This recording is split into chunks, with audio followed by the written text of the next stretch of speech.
Imagínate escuchar tu canción favorita como si fuera la primera vez. Te presentamos el totalmente nuevo y reimaginado Nissan Kicks con sonido Bose Personal Plus y bocinas en la parte superior de los asientos para crear una experiencia 360. Jamás has escuchado algo así. Reimagina tu música y tu forma de manejar. Descubre el totalmente nuevo y reimaginado Nissan Kicks en nissanusa.com. Función disponible. Bose es una marca registrada de The Bose Corporation.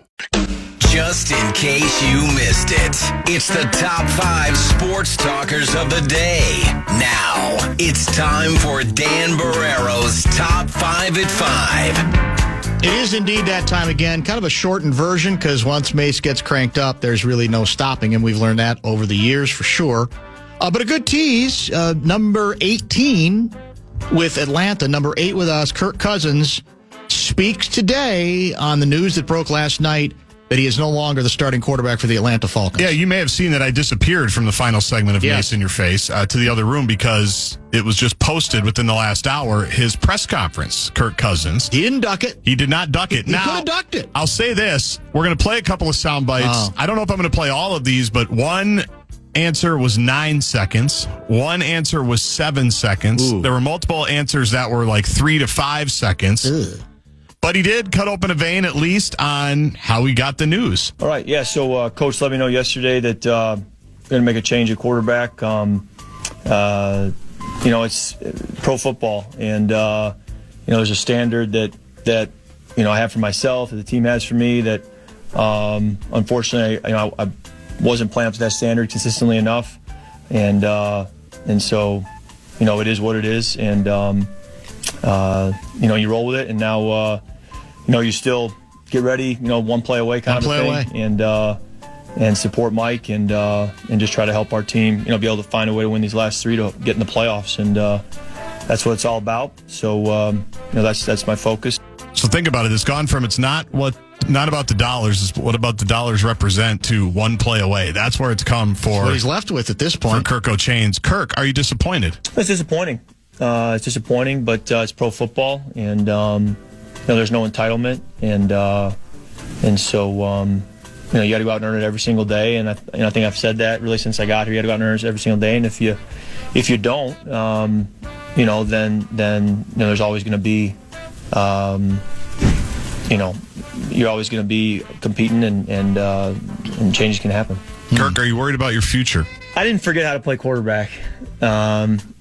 Certainly turnovers were not what you want, but I didn't forget how to play. No, but Kirk, are you worried about your future? Certainly knocked down, and the story's still being written. And so you just kind of keep going one day at a time, and, someday we'll look back and have a little bit better ability to tell the story. He also added that he called Michael Penix last night and said, I'm here for you. I'll help you. The room dynamics don't change. We're all getting ready for the game against the Jets, and I'm going to help you any way that I can. Somebody asked him, when did you make that call? He's like, I don't know. He's like, I guess I got the news, went home and called him. They were really, you could tell there were a couple where he was not loving that he decided to stand up there and talk, but credit to him for doing it. Yeah, because some of the answers seem to indicate some understanding that he wasn't playing that well, and others almost seems like he is annoyed, and I guess that's not to be surprised. He mentioned they started shocked. 6 because he was asked a lot about his injury too. Right. We don't need to play all of it, but I did listen to all of it. It was about 8 minutes. And he said, I really can't put it on the injury. We were 6-3 and doing a lot of good things. And for whatever the reason, that hasn't continued recently. I'm not going to sit here and pretend that I've broken down the all-22 on the Atlanta offense this whole year. I'm not sure that they did him any favors with the way they went about their business offensively. I thought I saw the stat that in the game against the victory over the Raiders, he didn't throw on first down on one play, on any play, any first down, which makes no sense to me, even if you're a little bit gun-shy because of the interceptions he's throwing. If you still got him out there, we all know the cliche. First down's the best passing down in football. And there's other stretches where it looked to me like I wasn't in love with their play calling. I'm not a Kirk Obo, so I'm not here to necessarily make excuses for him. Some of that might be that. Some of it might be, like I said, it didn't look like he was completely healthy, although that could be just a function of, we assume that when he throws out some of the numbers, including high interception numbers that he has been offering up the last several weeks after, as you mentioned, the 6-3 start. I'm very interested to see where it goes from here, but there's not a chance in hell that this was we're talking about plans, Vikings plan at quarterback. The Atlanta quarterback plan was, regardless of the Penix draft, was not in any way to bench Kirk Cousins with the playoff berth still in play with 3 games to go in the season. And by the way, I think somebody else had, I think their schedule's pretty favorable. It is. Pretty soft. Yeah. And it almost seems like, well, maybe that's another reason we're going to give. We think Penix has a chance to look good because we can win these games. Now, maybe they would have won them with Cousins, but the numbers don't lie. He's been pretty close to dreadful after the 6-3 start. The worst, I would call it the worst of what we've seen occasionally from him here when it came to really silly interceptions and bad interceptions and throwing in front of the chains, etc. And as we said early, I'm not surprised, nor am I bothered by the fact that a lot of people here are enjoying this schadenfreude moment. The way it went down, the way it turned, the way Cousins spoke in the word salad that he did on where he wanted to be and what he wanted to do. And it's not about the contract. It's about what the contract represents. That quote that we knew was going to, if it was going to end this way this year, it was going to haunt them. It's not about the dollars, but it is about what the dollars represent. So haughty, and not haughty any longer. Does he have a future as a starter in the league next year? My gut tells me no, unless there's a team that becomes convinced that the extra year will allow him to become healthier, that he wasn't healthy this year, and that with an extra year, he will get there. But you got to believe that for sure. And I don't even know how the investment would work, because Atlanta's on the hook, I think, for $90 million total. Yep. Including $27.5 million for next year, whether he's playing for Atlanta or some other team. So does that mean another team gets him for free? That's the part I don't get. I get confused by all of that, obviously. The Niners, are a team that come to mind about they're to crossroads, whether they want to invest in Brock Purdy. Do they but this could be a recency bias issue, but if you have in front of you 2 attainable quarterbacks for the 2025 season, one is named Kirk Cousins, and the other is named Sam Darnold. Ooh. Which way are you going? Probably Darnold. You have to go Darnold at this point, I think. And you don't even have to love Darnold. You don't have to even believe that this is all real or that he has to do it again before you're convinced. But given age, injury, all those circumstances, I think most teams would say, yeah, we'll take a run at Sam and try to find out if what happened in 2024 in Minnesota was real. $12.8 million a victory is what Atlanta paid Kirk Cousins. Did you do that math, or did somebody do it for you? On the calculator. You did it on the calculator. Yeah. You feel confident? 90 million divided by 7. 7? They're 7 and 7. Oh, the victories. Okay. Yeah. Don't make me think about it again. I feel real confident about it. At first, I was thinking you were talking about number of games. You're going victories. Victories. So you're doing it per victory. Yes. That's a lot of money per victory. So it's like $26 million a game if I double it, right? Because they're 7 and 7. Yeah. It's the Giants, Commanders, and Panthers for Atlanta, but they just had the Raiders, who should be easily beatable. They struggled. It was 15-9. Yeah, so it was. Yeah. The easy schedule bit. Who knows? Who's after the Giants? Commanders on the road, and then the enough. Panthers at home. Okay. Wild are back in action tonight at home at the X against the Florida Panthers. It's a TNT game, which means it's at 8:30. It's a late puck drop, 8:52 puck drop, according to Kevin Fallness. I'll be asleep by 10. Yeah, Marc-Andre Fleury in the net. He's older, too. Can he make an 8:52 puck drop? Is Gus Bus is he going to ever get healthy, too? I mean, that's another injury. I didn't even talk about that much with Luigi yesterday. We're still holding him out, and we're still being kind of mysterious about it, aren't we? Well, Hines did say today, according to Joe Smith from The Athletic, that Gus did some work on the ice today. They'll see how he responds. He's still day-to-day, but not ruled out for the weekend. And we're playing the defending champions tonight, are we? Florida. Yeah, who we dominated the first time around. We did down there, I think. If I'm not mistaken. So we'll see if they can take care of business tonight. I'm assuming this is the second game of a big hockey doubleheader. It has to be. It's got to be. Same as with the Wolves tomorrow night. That's right. The game, Cat coming to town, that's also a late game because it's the second of a doubleheader. 8:30. Correct? Yep. All right, let's do this. We'll have a short segment, and then we'll prepare to chat with Special K, Pat Kessler, also in studio.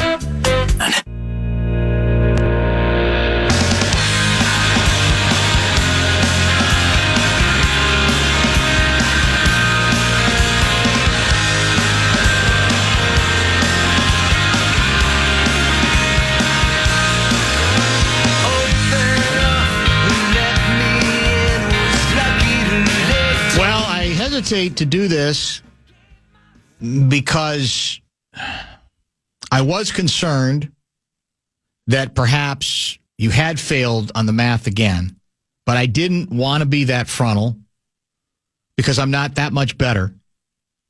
But a number of people have said, you had it right the first time, but then when you talked about going with games played rather than victories, that you went the wrong direction. Example, here's Larry Mondell. Oh, yeah, you're right. Yeah, when I doubled it. Gaardsy just said that Atlanta paid Cousins $12.8 million per win, which means almost $26 million per game if you double it. I should have halved it. Just can't make up the math skills. Are we sure he didn't spend any time in the White Bear Lake school system? Now, to be fair, per usual, I got the number right. Yes. Doubling it was not what I was supposed to do. Yeah. I needed to have it. Half it. That's exactly it. Yep. So a number of people That's brilliant. said this. Now, this guy... I'm glad I can provide this kind of entertainment. This guy sounds authoritative, too. This is 612 guy. Dan, if the Falcons were to cut Cousins prior to the start of the 2025 league year, they would have paid $65 million in dead money. If they were to trade him, the $27.5 million base salary guarantee for next year would transfer over to the acquiring team. So then the Falcons would just be responsible for the $37.5 million of proration. Do you have the old PA sounder about when? Can you repeat the part? Stuff? Yeah, that because I it sounds really factual. I'm not here to debate it. We'll just need Gessling to explain it tomorrow, I think. We're going to need... so are we moving... Because I'm off Friday. So Are we doing picks tomorrow? We are. We're doing Gessling maybe tomorrow, too? I think we'll squeeze Gessling in. Yeah, it's sponsored. Get some Vikings coverage in. Because you're off Friday as well, I'm correct? off Friday as well. Who's doing it? Do we know? Russo is in. Oh, Russo's doing it. Yep, Russo's in. Good. And so... Might as well get as much stuff in as we can. Fallness checks in, quoting the hockey ambassador, me, I'll be asleep by puck drop. Well, that might not have been literal. That might have been figurative. It's just raising the point that it's a late start tonight, almost 9 o'clock. Yeah, but it's good practice for the biggest game of the week for us tomorrow night. Are we doing it from there? Well, that's up to you. It is late. I'll have to be here probably. Why? Because it's holidays, man. It's a short-staffed holidays around here. All right, we'll debate it. Because the downside, it's logical because we have not done a game from Target Center yet this year, correct? Correct. Make sure Fallness writes that down. It's not like we've been at 9 We were at Wolves opening games night for the Wild. And 0 Wild. We've been at more Wild games already than we have at to Target Center for the Wolves. But it is a late start, which means, again, we're out at 6 on Thursday, correct? Right. So I don't even know if Johnny will be at the arena tomorrow. Well, by the time the show's done. That's the rub, shall we say? And we know Tim Conley will be with his kids. Exactly. So we got no chance at him. He's coming in at 8:27. He's coming in hot at like 8:22. Yeah, we probably could get Lexus guy. He'd probably come on. Although it's a little early for him too because he's fashionably. Charlie doesn't go to all the games. Well, that's right. So I don't even know if he's going tomorrow.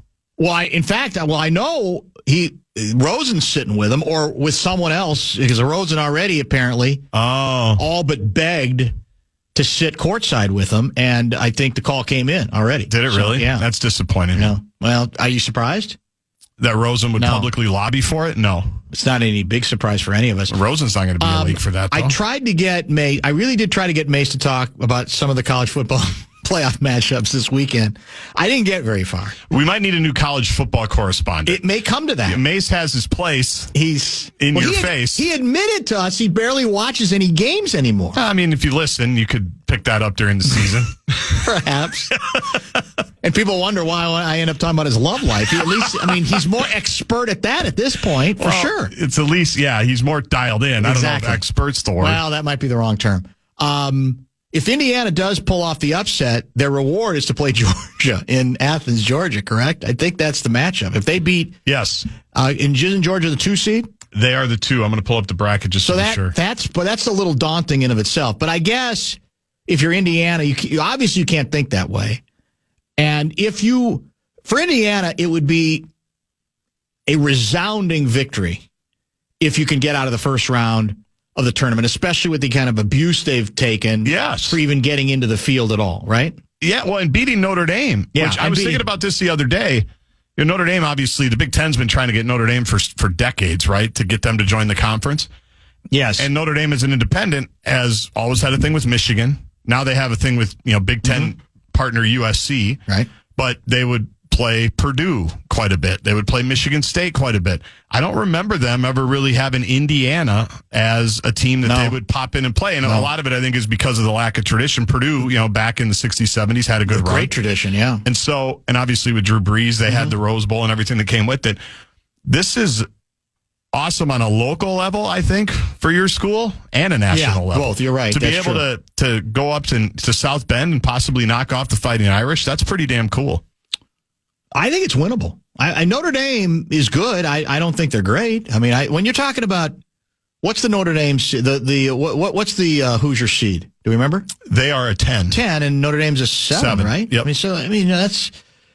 Notre Dame had that early loss. Who was it? Was it to Northern Illinois? Northern Illinois, yeah. Which put them by the 8 ball. And then who did they beat? I mean, they, like Indiana, they crushed some people. Yep. Which I think helped them. They recovered to that extent. But I didn't think there was a lot of, great teams that they knocked off. I mean, they beat Texas A&M early. And it was there. The week before, they lost to Northern Illinois. They crushed Louisville. Or I didn't crush Louisville. They beat Louisville, who's ranked, had a good season, 31-24. They crushed Navy, who was ranked. They crushed Army, who was ranked, and they beat USC pretty comfortably. Okay. They pretty much dominated after that Louisville game. But again, to your point, they didn't play a lot of greatness. No, Stanford, Georgia Tech, Navy, Florida State. I think analytically, technically, their schedule, as we established last week, is actually softer than Indiana's in terms of rating. So is it the battle of the softer schedules? Well, Friday night in South Bend? What it might have come to. Meanwhile, how about this math? Darnold is costing your Minnesota Vikings $833,333 per victory. Right. That's pretty good. And it's not over. We got more victories in us, don't we? That could be more discounted, That could end up be more discounted than that. Right now, it's not even $1 million per victory. That's $10 million divided by 12. It is an interesting world in which we live where we go, Darnold only makes $10 million. Oh, it's crazy. Is it not nuts? Yes. Again, and we'd feel bad for him if they franchised him. Yeah. And gave him 41. Gave him $41 million, and he's making lifetime money this year at $10 million. It's that's the world, but that's the world in which we live. Fortunately or unfortunately, it doesn't even really matter. We got some Kessie texts already coming into the Bradshaw and Bryant KFAN text line in anticipation of Kessler's appearance. 64686 if you have questions or concerns. I hope you got the message that I want to talk heavy drones in addition to the stuff that was on his list. Good, he did some prepping. Good for him. Because we've not talked about it almost at all. And I got a couple of things I want to run by him, and I want to find out, because my gut tells me, I won't say this as much ado about nothing, but I don't like feeding into silly hysteria in a conspiracy-addled world that there's something really devious going on here. But on the other hand, I don't want to ignore it if I'm missing something, if there's a little bit more to that, because I think part of the issue has been the way the government at various levels have communicated. I think even some state officials in at least one state, New Jersey, if not a couple, have said, well, we need a little help here on what the hell is going on. Even if it's not anything serious, we'd like a little bit more information. So we'll get into that and a number of other topics with Special K. That is coming up after a very brief pause. I wish the American media would take a great look at the views of the people in Congress and find out, are they pro-America or anti-America? Pat Kessler. Because people have got to know whether or not their president's a crook. Well, I'm not a crook. I can't trust Obama. He's an Arab. Pat Kessler. Tear down this wall. I did nothing wrong at the Minneapolis airport. Senator, you're no Jack Kennedy. Pat Kessler.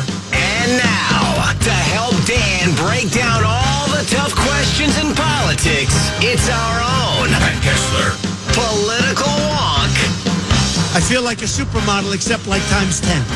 It's Channel 4's Pat Kessler with Dan Barrero on the Fan.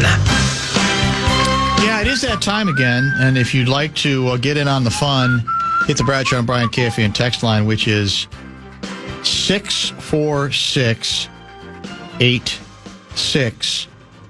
We so rarely, I feel like, get There's a dearth, I think, recently of what I would classify as dishy, juicy, local or even statewide political stories. It's true. And it appears that we've got the makings of a pretty promising one as offered up via StarTribune.com. So tell me a little bit about what it is and what you make of it. Yeah, this is a great inside story by Rochelle Olson and Ryan Faircloth in the Minnesota Star-Tribune. Here's the headline. Walz-Flanagan partnership on ice since the governor's failed vice presidential bid. That's pretty good. They're reporting that there are multiple sources speaking on condition of anonymity who say the Walz team was not pleased with some of the things that Flanagan had taken to assume the governorship, I guess assuming that Tim Walz was going to be the vice president. So now the Star-Tribune reporting that Walz and Flanagan haven't been seen together publicly in 7 weeks. And the two are not communicating or meeting privately, and it coincides with his return from the national campaign. So think about this. They lose, and it was a devastating loss. I mean, I'm pretty sure they thought they were going to win. I mean, I know this. They thought they were going to win. And they come back and devastated. Well, according to sources, the Star-Tribune is reporting that Peggy Flanagan took some steps to become governor while he was gone, including talking to people on the staff, and according to the Star-Tribune, had used some campaign funds to do some campaigning, whatever it was, that he didn't know about. So that's only the tip of the iceberg. If true, and I trust these reporters, if true, that is a significant development in Minnesota Democratic politics. And I believe the story indicates that whatever welcome back event that the governor was involved in, that she was not invited and was not at or invited to said event, even though Governor Walz, when he was asked about it, kind of deflected it and basically said, I'm not really in charge of that. I'm not really concerned about that. And other people have said, well, she had a busy schedule. Well, that is always the excuse. Yes. I just don't think, Mr. President, you're going to be here. I know, but I'm going to have to be in northern Minnesota, so I can't be there for it. No, this was his great homecoming event at the Egan High School, his first public events since losing the election.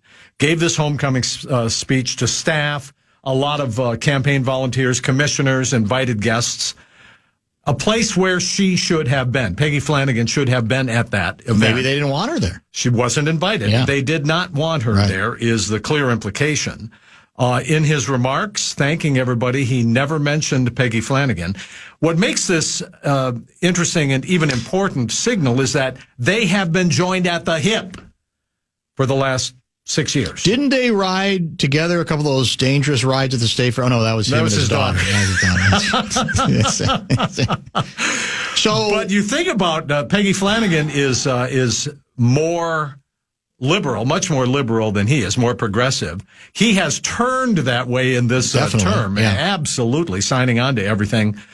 And but he was not that way before. So, was she a coach? But I think that's the problem. You can only surround yourself So basically, with coaches. Before the body is cold, so to speak, the implication is she's behind the scenes going, I'm going to be governor, and let's get it going around here. And the body wasn't cold at all. Well, no, the body's still warm because he hasn't, I'm not dead yet. He's not dead yet, but he didn't win. So therefore, no, I'm coming back, and I'm still the elected governor of the state of Minnesota. I am still the governor. Yeah. So the Star-Tribune reporting sourced information saying that Walz wasn't pleased with some of the steps she took, including interviewing or conferring with potential staff hires when she's governor. Of course you do. Don't you have to have your ducks in a row? Preparing herself for a run in 2026. And they were especially irked, the Walz camp, and remember, there's cliques here. Yeah, of course. The Walz camp especially irked because Flanagan had tapped Walz's gubernatorial campaign fund without authorization. Oh, is that legal? For some work multiple sources said. It's an interesting allegation. So there it is. I mean, to be fair, I mean, you're right. You make a very good point. If, in fact, he had won and he was already just swamped with Secret Service, taken away, had no contact with, of course, Minnesota media and most of the national media, if he had won, he'd be gone. And then what do you got? You got a couple of weeks to set up a governor's office. So in fairness, I mean, she had to be thinking this. And after but I mean, is it a step too far if she's already moved some of the furniture, the governor's furniture? If you're measuring for the drapes. Yeah. That might be a bit, what's the word for it? Presumptuous? Yeah. I mean, I can see from his point of view, like, whoa, wait a second. He's running again, right? He has not said, but you know he's running again, don't you? We don't know what he is running for something, but what is it? You may not be governor. What is it? Is that what you're suggesting? Yes, in 2 years, he could run for a third term. Right. But when's the last third-term governor Minnesota has ever had? It's a very good question. What's the answer? I don't know the answer at this moment. But most governors serve only 2 terms, and voters are sick of them by that time. And presidents also. They're required. Yeah. But he could run for a third term. I think if Tim Pawlenty had run for a third term, I think he might have won. Well, the question is, I absolutely do. You're on the ticket that ends up losing. Mm-hmm. So do you come back as a damaged brand within the state? Because I don't think necessarily you do, even though you've lost. But I don't know. Is there a drag even within the state of Minnesota when you're just viewed differently? Even if you're the second person in the ticket, you're not really responsible for the setback. That's absolutely true. And he came under a lot of fire from the national media for things that happened here. And the Republicans did better than they thought here, although Waltz has a hell of a campaign organization. Mm-hmm. So did it help him? Probably it helped him in the state, but not a lot. Does it help him nationally? Absolutely. But think about this. He is right in line if he wants to run for something else, including U.S. Senate in 26 if Tina Smith doesn't run. Oh, so I mean, plot thickens. Yeah, I mean, there's a lot of different things he could do, but of course, maybe like the taste he got a national. In 2 years, politics. You gotta start putting together a presidential campaign, and he's thinking about running for president. So absolutely. In this story, is there any comment from the lieutenant governor?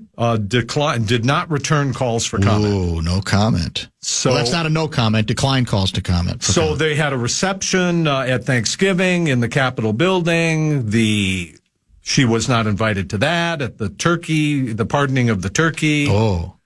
Why did they pardon the... Well, here's the thing. This is for you. This is where you got a little FOMO. This is the kind of story that brings the FOMO back, does it not? I would love to dig in on this story. This would be a great one.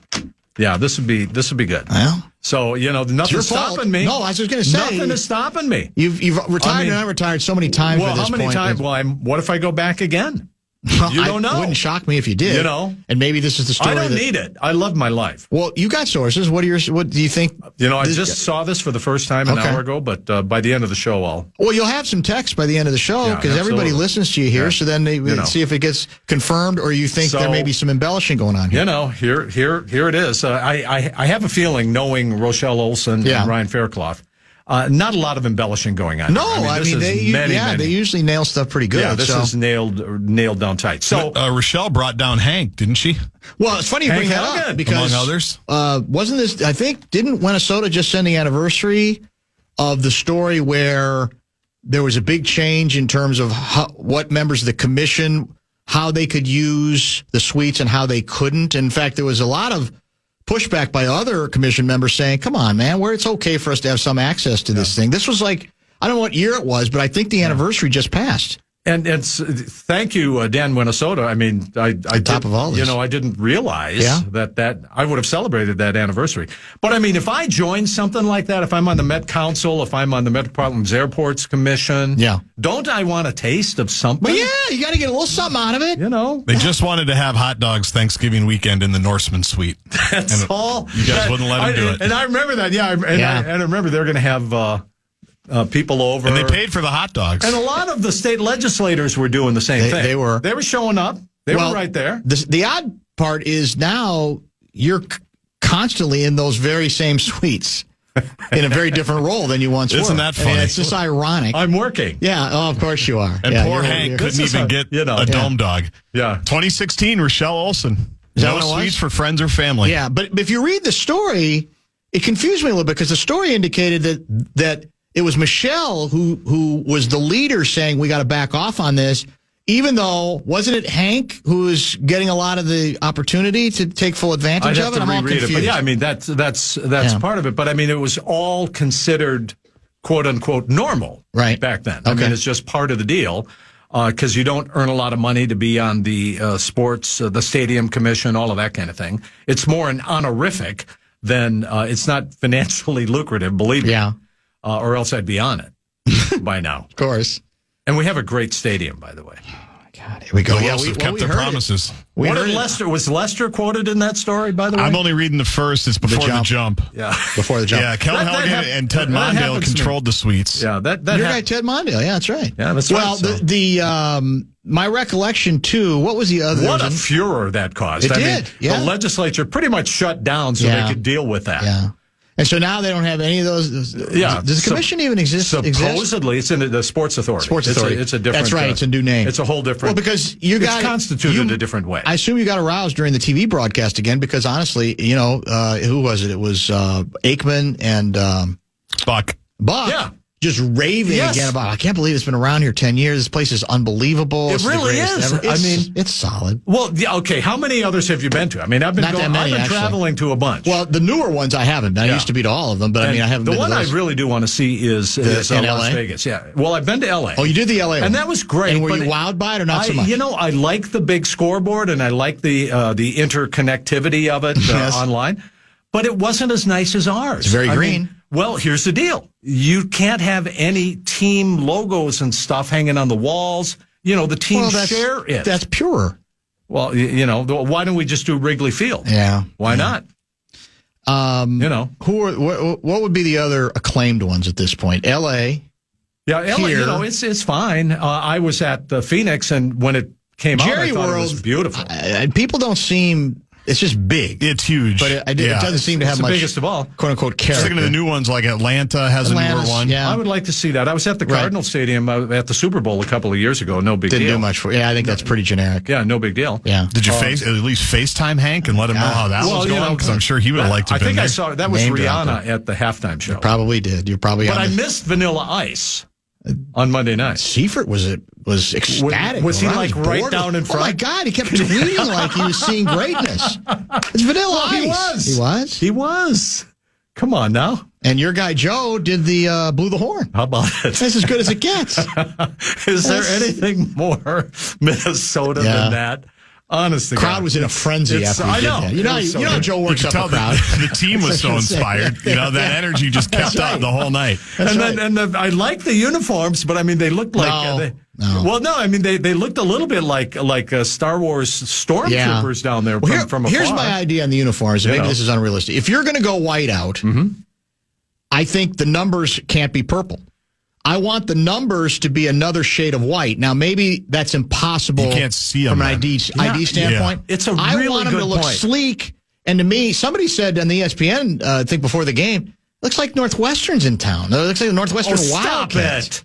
So I didn't mind the concept, but I didn't want purple in the numbers. My gal was thinking that they were having trouble seeing the receivers and all of that. And think about it with a whiteout. Because someone said there are jerseys that look cool when you walk by them at Mall of America, but on the players during the game they didn't look great. Yeah, the helmets looked cool. The helmets were awesome. No, where are you on the Great Darnold debate? Which is, we stick to the plan. And the plan is cheaper. Pay the man what he deserves. Then you're back to having the same problem, though. Well, $50 million at the quarterback spot, and you wanted to get away with that with Cousins. You need 2 years to take care of J.J. McCarthy. He needs somebody to mentor him. Give another year. But you also have a dude from... But then you franchise. You also got the Giants guy here, so... Daniel Jones. Yeah, what's going to happen? To me, the only thing realistic... I really like what Darnold has done. Well, there's no arguing with that. But to me, you do the franchise thing. That's the middle ground that even though it'll annoy him... But that's only $41 million. Right, but it's only 1 year, an added 1 year commitment. That gives you a lot of options at that point. Well, let me ask you this. Why would Darnold want to go somewhere else after struggling for the last 5 years to getting to this point. 3 years, $110 million. Where for the first time, he has receivers, he's got a good line, he's got a great organization. Yeah. Why would you go? Where are you going to go? Are you going to go to the Jags? I have never heard you work harder to be in any local team's will than you are that of the Minnesota Vikings and the Wilfs. Well, you're not wrong. And Lester Backley. Well, you're not wrong. It's amazing. But think about it. But it would be unfair, I think, to put a franchise tag on the dude. No, it's not. It's not fair at all. Is it legal? Not their problem. Fair is where you buy a pig in August. That's it, as Glenn Mason would say. As swordsman Glenn Mason would say. Actually, that's philosophical and existential. Have you ever had at any of your surprise birthday parties? Oh, boy. Have you ever received, whether you intended to or not, as part of the surprise? Okay, wait a minute. Receive. A stripper. I mean, honest to God, I listened to this story. No, I mean, I wasn't prepared for it. But. Do I have to answer that? Yes, you do. Wear pants, not wear pants. You can do whatever. Yeah. I mean, that's my birthday every year. That was your 70th. That was my. I remember your 70th. My 75th. Yeah, that explains a lot. So I mean, how do you have a stripper in your house? Not want it to be there, not want her to be there, and then not say, wait a second. Well, his wife wasn't even there, and even though she set up the whole thing, not the stripper, she set up the going away part. And the part. president of the university is there. Yeah, that's and awkward. At what point do you just you're 40 years old, but you're a grown ass man. Get out of here. At a university. Yeah. And I love the university Glenn, event. Yeah. Well, I don't think he was faking it. I don't think he was happy. No, that's not his scene. That's not Mason's scene. He was very uncomfortable about it. I totally get that. I don't think he was pretending to be outraged. Then having to go through it, endure it. Yeah. I hope that he fired the coach. He said they got chewed out pretty good. He did say they had a conversation. Yeah, but it's like, wow. I'd love to hear from others at the party. I'd love to hear their versions of it, too. Yeah, that would be funny, would it not? We're going to have to maybe because he never really list. answered the question about, okay, well, how far did she go? Well, that's what I wanted to know. Yeah, it's like, of course, that's what we all want. Well, in terms of the awkwardness, that we're looking for an awkwardness quotient. I'm just trying to find the facts. Following the story is what we're trying to do. It's like part of the story. I didn't plan for it to be part of the story. No. He brought that up. Didn't he? Or did I bring it up? No, I wouldn't have known. Yeah, he said, I want to tell the story before we go to break. That's exactly what he said. Yeah, we didn't even get to. I don't even understand why it came up. You're right. I'll tell you why it came up. Ostensibly, even though we never got there, we were talking about the new trend, the new butt crack trend. That's right. In high fashion. Well, no, that's just factual. Are you not on bustle.com very much? Not much. Well, you need to start broadening your horizons a little bit because they said. Now, this involves women, as far as I know to this point, but the butt crack is as a fashion statement, is apparently gaining some credibility. Have you ever seen Homer Simpson's butt crack? I don't think I have, but I've heard about it. That's the whole. There's a whole thing about his butt crack and the pencil down the butt crack. Oh, seriously? Well, that's the old plumber deal. So that's the whole thing right there. Yeah. So no, I don't care much about it. I kept listening to see if you were going to talk football. At all. He doesn't want to talk football. I just say, he's not capable of talking football. He may not. He may be faking it like the rest of us are at this point when it comes to football. I love you, Coach. He's unbelievable. Yeah. That's what he is. It's pretty good. You've been to the Churchill room, haven't you? I've been on the boat. Yeah, you have to see. You've been on the boat. That's still better than we've never been on the boat. I've been in the actual Churchill room. Really? When he came to the United States in South Carolina. Yep, at Bernard Baruch's house. Really? And he stayed there for a couple of weeks with FDR. And you were there. And I went to the store. Yeah, I was there. And I sat in his chair, absolutely, against the rules. But that's a whole nother question. There's a new... I have not been invited to the Churchill room. You've not. Well... Is that like the jungle room? Elvis's jungle room? It's supposed to be very historic and very warm, and there's got the old-fashioned fireplace, and... I don't even know if there's any Churchill stuff in it. There is, by the way, a new lot of books Netflix Churchill story that is pretty good, not only about his, so much has already been written and said about, his leadership during World War II. But this goes back to his leadership in England in a number of other occasions when he was much younger. Some of those stories ending badly, I might add. Many. Very, very badly for him. It's a pretty, I think, nuanced attempt to get past the mythology, and I'm enjoying it. I'm only 2 parts in. Well, I love the story of Winston Churchill. Follow him, read everything I can. Yes. I'd love to read this and learn more about it. Where I was at the place called Hobcaw Barony. It's called the Hobcaw Barony in South Carolina.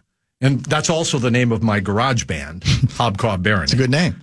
But that's where he stayed during the war when he came to the United States. And you're not allowed to sneak behind the police tapes and sit in the chairs. Pretty historic spot. It's got to be, yeah. Are you kidding me? So one more thing. So the literary room now at Glenn Mason's house, yes, the Churchill room. I mean, he's got a lot of books there, and he's talking about that book that guy wrote. I don't think he's a big Travels reader. with Charlie. That guy wrote. Oh, yeah, book. yes. Right. That guy is John Steinbeck. The John Steinbeck. Well, that might explain a lot. Yeah, I don't think he's read it. No, but it was that I thought of this when he's traveling the country with his Grapes guy. of Wrath. Yeah. So there Steinbeck, that's big. He's a big name. So there's not many bigger names in American literature than John Steinbeck. Not too many. Not a bunch, I would say. There's a couple that come to mind, but not many. Mm-hmm. Top of the hour pause, and we are going to talk. We're going to hope you can get to the bottom of whatever this drone stuff is, and more importantly, are you aware of something called Project Bluebeam? Project Bluebeam. That's going to be part of the discussion because I'm aware of it, and we better get to the bottom of it. Stay tuned.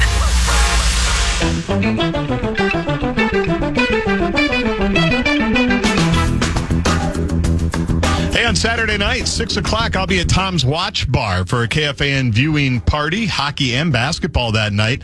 All the games live on the big screens, college football playoff too, delicious food and drinks, your chance to secure exclusive KFAN stuff. All the details, join me Saturday night, 6 o'clock at KFAN.com, keyword calendar.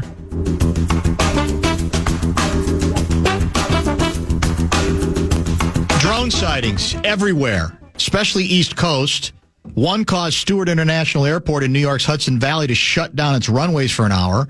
The governor of the state of New York demands answers from the Biden administration. Former Maryland Governor Larry Hogan says he saw a flurry of aerial objects above his home in Davidsonville, Maryland, and he insisted that he was not hallucinating with perhaps a little bit of ganja. Members of Congress demanding answers. Your guy, Representative Jeff Van Drew, of a New Jersey Republican, theorizes that the drones may have come from an Iranian mothership off the coast. Pentagon says, not so fast, my friend. And then there's the Project Bluebeam theory. Have not heard this. Which means, apparently, Project Bluebeam refers to a government plan, an insidious government plan that also includes the military to stage celestial events as a pretext to impose, you guessed it, authoritarian rule. Project Bluebeam, when are you going to tackle this controversy and get to the bottom of it? I mean, a better reporter would already be on that. Correct. Who is in charge then? Who is the authoritarian who's going to be in charge once Bluebeam? Donald J. Trump, obviously. He's about to become president of the United States. So this is a lefty conspircy. Well, it depends on who you're talking to. It's got to be. It could be. You know, I am so bored with this. Well, and I know how much. And Governor Hogan, and by the way, Governor Hogan, when he revealed his sightings, it turns out that what he was seeing were stars. Those were shooting stars, something like that. Mm-hmm. I know Senator Blumenthal in Connecticut is suggesting we shoot them down. Yes, I saw that. And then, which I love. Which seems a little bit Donald reckless. Trump, who's acting almost as a narrator, saying, yeah, there's some stuff going on. Mm-hmm. I don't know what it is. The guy who is going to be president, who's getting intelligence briefings, and he doesn't know. Here, we just got to nail this down factually. Well, that's it. That's what I'm looking for, because my tendency is to not want to get into conspiracy BS, because that's what most of this sounds like, just, sort of hysterical overreaction. But there's so much of it. It's like, so I want to clear it so we can move on with the rest of our lives. Is there any chances? Because remember, Remember the Chinese balloon I do. that went across the country? Yeah, it was real. That was real, and that wasn't a good idea. Just let it go. Until then, he waited till it was over the ocean, I think, and then didn't we blow it up then? Didn't we knock it down? Yeah, this is one of the things I worry about a lot. If people are saying, just shoot it down. Yes, some of these sightings are commercial airlines. Airliners, yes. So, not recommended. In the flight path. Yes. And also don't use your laser to try and find it so in case it goes in the eye. Yes. Well, here's the thing. Here's the thing. The thing that bugs me so much about this is that Homeland Security, Defense Department, they're not saying it's not ours. They're just saying it's not a threat. Yeah. Don't worry about it. It's not a threat. But Homeland Security did say that they had received 5,000 tips. Only about 100 of them were credible. They've examined them, but it includes a combination now of lawful commercial drones. This is according to their press release. Yes. Hobbyist drones, law enforcement drones. Think about what's going on up there, as well as fixed-wing aircraft, helicopters, and also stars. So there's nothing that is dangerous, according to Homeland Security. Nothing that is nefarious, that is a spy drone. Because, by the way, why would a spy drone have all the lights on? Would it fly more It's not very stealthily? stealthy. Yeah, exactly. So it does not prevent a problem. So you don't think any of these mean Klaatu is back? Barata-Nikto. That's Good one. Yes. Excellent one. A little dated, but for the old timers, they'll know. Barata-Nikto. No, kids, look it up right now. It's a hell of a film, is what Look it is. it up right now. It's a film, actually, that holds up nicely even today. But that was a pickup line that I used a couple of times when I was in college. Successfully? No. No. Well, Absolutely not. Yeah. So here's the thing. So we have to remember that the FAA, according to all the news reports, changed the rules of drones just last year. So until last year, you were not allowed to fly drones at night, and they had to be certain heights. And now you can do it. You can fly hobby drones. And after a lot of people have them. I know. And after a lot of this started, you think people are not throwing theirs up there? Yeah. They're absolutely doing it. So we need stricter rules right now about who can fly. Please, please, please do not fire weapons at the drones, even though President Trump and Senator Blumenthal said to do so. Don't do this. And I do wish that Biden, wherever he is, have we heard from Biden anywhere? No, it's another story. The incredible shrinking president. It's remarkable. So we haven't heard, just come out and say, no, it's not us, it's this. And it just seems to be getting bigger and bigger, and they're getting security briefings now on Capitol Hill. I think they had one today and yesterday. So I'm going to be a fool if I'm poo-pooing this, and then it actually is an invasion. Do you think some of this is people?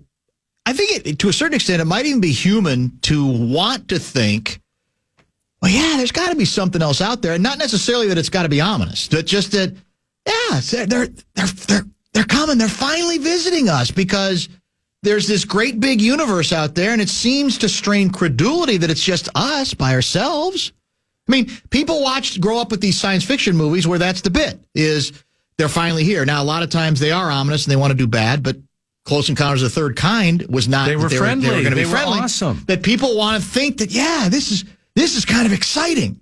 I think about this often. You got a lot of extra time now. That's true. Well, it's because I'm a deep thinker. You are that too. You're a philosopher. Man of many layers. Yeah. And when I look at the Webb telescope pictures that we're getting out of NASA, look at that, and we see the nebulas, and then they point to Robert Smith. What they are called. They point out what might to a normal eye be stars. Mm-hmm. They're galaxies with other beings in these galaxies. We don't know that. So but we don't know that it's not true. No, we don't. That's it. So I'm all for Elon Musk. Getting, go to Mars. Let's figure it out. That's fair. I got to hold you over because I want to get to Dean Phillips. I want to get to the Trump lawsuit with the Des Moines Register. And there's a lot of other stuff, but we're going to have to hit them quickly. One more bonus segment. Our last pre-Christmas segment, because next Wednesday is Christmas. We will not be doing a show that day. You can show up if you'd like, but you'd be on your own. It's emotional. You can text us your list. Yeah, text us early. Yeah, just if it's out of habit, if it's important to you. More Kessie. We'll wrap things up next. Man. My final segment is always brought to you by American Pressure, commercial-grade pressure washer since 1975. It's the Bumper to Bumper Show Wrap. Tomorrow, very busy program. Salisbury, picks, moving them up a day because I'm out Friday. Gaardsy's actually out Friday as well. Ben Gessling and Johnny Athletic. All of that on tomorrow's show. We're still going to try to figure out where we're doing the show from. Vikings, X's, and O's tonight. All right, we're going to hit like bullet points on several things, and we don't have a lot of time. Let's start with the story you just reminded me of. The, I guess you could say, whatever the Satanist display and the Capitol that was gone, and now it's back, and everybody's debating whether it should be there, or this is freedom of religion. What do we know about this story? Well, the Minnesota Satanists put up a display, the holiday display. Isn't that a contradiction in terms? Well, is it? I don't know. I'm not a great Satanist mind. You might be. Well, I went to they have a website? Minnesota Satanists website. Yeah. And first it says, spreading the good news of the Dark Lord.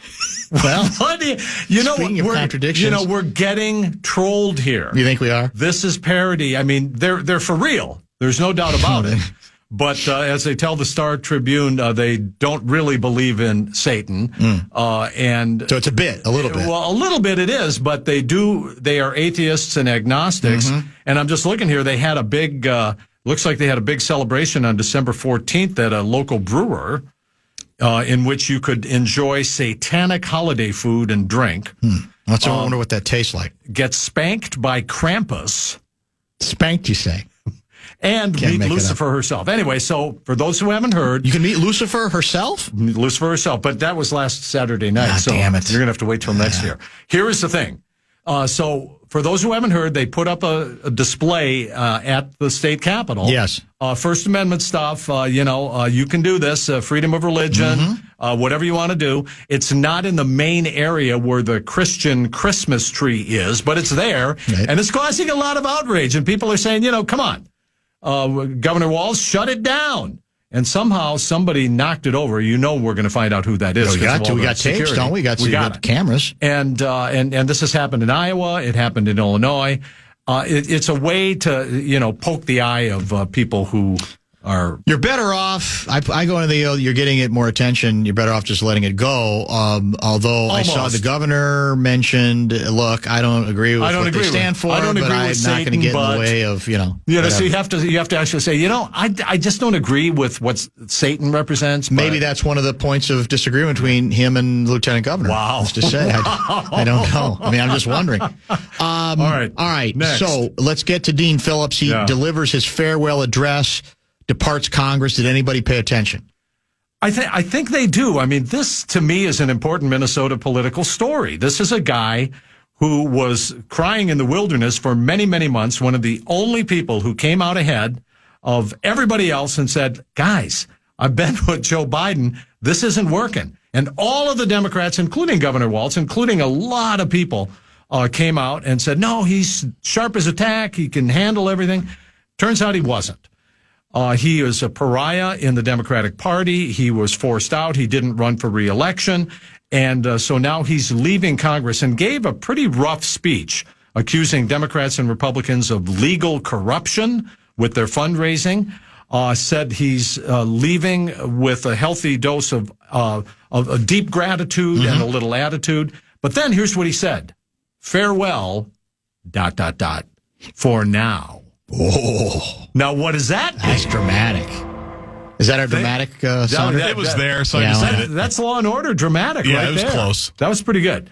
Yeah. So would he run for governor? He said no, right? He has said no to that, but I have a feeling he could change his mind because he said, "You will hear from me, and I am not leaving the public stage, and I am interested in the future, getting people to get together and talk a little more." I mean. I admire what he did and his honesty and candid comments that other Democrats, other Republicans just won't do. That's correct. Whether it's Trump or whether it's Biden. And so he was pretty good, and it was a heck of a year, no doubt about it. How many draft choices are we getting from the Bahamas for the Herschel Walker as U.S. ambassador to the Bahamas trade. How'd that work out? You doubted him. He's back, ladies and gentlemen. Herschel, 10,000 push-ups a day, Herschel. Did he really do that many? That's and he what did sit-ups too, right? Yeah, he did them all. And he was a bobsled. Remember when he looks awesome. Does he still look awesome? He does. He looks great. Yeah. So for those who haven't heard, you'll be pleased to learn that President-elect Donald Trump has named Herschel Walker as the next U.S. ambassador to the Bahamas. To the Bahamas. So a good gig if you can get it. It's going to be great. I think so too. He doesn't have any experience. He has to be approved by the Senate, so there will be confirmation they're going to be so hearings. Busy on so many of the other ones that he'll probably slip through. So would you say that Donald Trump is flooding the zone here? You could exactly say that's what he's doing. Correct. So he has no political or diplomatic experience, no obvious ties that I know about. Maybe you do. I'm not aware of any of them. And the main economic income resource there is tourism. So I'd say go to the U.S. Embassy in the Bahamas and live it out for 4 years. Is it an ominous sign that Trump is suing the Des Moines Register for that pre-election poll that seemed to suggest a big spike in favor of Kamala Harris in the state of Iowa? Now, I remember talking about this with you and all of our listeners, and we were very skeptical about this. Like, come on. This is an outlier. For those who don't remember, the Des Moines Register pollster Ann Seltzer put out a poll which said that Kamala Harris was going to take Iowa, was saying that she was leading in Iowa by, 3 points? Yes. And that was an earthquake in politics and gave a lot of steam to the Democratic and Harris campaign. Trump ends up winning it, as expected, by, I think, 10 points. So now he is suing the Des Moines Register for election interference. Interestingly, it's not libel or defamation. He is suing under the consumer protection laws because he says the consumers were misled and deceived by the Des Moines Register. So it's a whole nother thing, suing Ann Seltzer and the Des Moines Register. He's also suing, by the way, Bob Woodward, settled a lawsuit with ABC News, and it's going after Liz Cheney. $15 million, right? $15 million, and there's a lot of bitterness in the media community. A lot of, and I'm not going to say I share it, but I was very surprised that they settled because to me it looked like an easily winnable case that he accused wrongly, inaccurately, incorrectly of Donald Trump of liable for rape with E. Jean Carroll. In fact, what he was found liable for was sexual abuse. Right. And so it's a distinction without a difference, is what ABC News was saying. They settled for $15 million in his future library. It's shocking to me, but he's escalating these threats against the media and is going to just mess around with media so that even if he loses all these cases, they're going to be tied up. Right. And cost them hundreds of thousands, if not millions of dollars to defend themselves. So, you have your Christmas shopping done? More importantly, we're about done. No way. Are you serious? So you a last minute shopper? I just can't figure out what to get you and Gaardsy. That's my. What'd you get us last year? I don't remember. I got you a box of Kit Kat cereal. I went to Menards. And I don't remember that. I don't even like Kit Kat cereal. Well, I didn't know that. Well, no, that wasn't a bid. I just needed something, and I was at Menards, and so I got it. That was your generosity, and you grabbed it. That's it. Probably got good prices. Yeah, what did I get from you? I'm trying to remember. Probably not anything, to be honest with you. Yeah, I'm sorry. Well, Merry Christmas and Happy New Year. And yours. Yes, and same to you, to all our listeners. I think like mid-January. Well, it's going to have to be because January 1 is 2 weeks from today. And then I'll just be back from the bowl game. I'll see you in Charlotte. That's right. Bowl win. Me and Gaardsy, here we go. Big ball game. Here we go. Can I dunk Duke's mayo on you if the Gophers win? I would allow that. You would love that, Absolutely, wouldn't you? I would love that. 100%. All right. Good to see you. We'll chat soon. We are out now for Vikings X's and O's. Minnesota Wild hockey, late game tonight, right here on the Fan as well, even though it's at the X. I think, what do we say, 8:52? 8:52 is the believed to be opening faceoff. Salisbury, picks with Gerby, Gessling, and Johnny Athletic tomorrow. Please join us at 3. Where are we, America?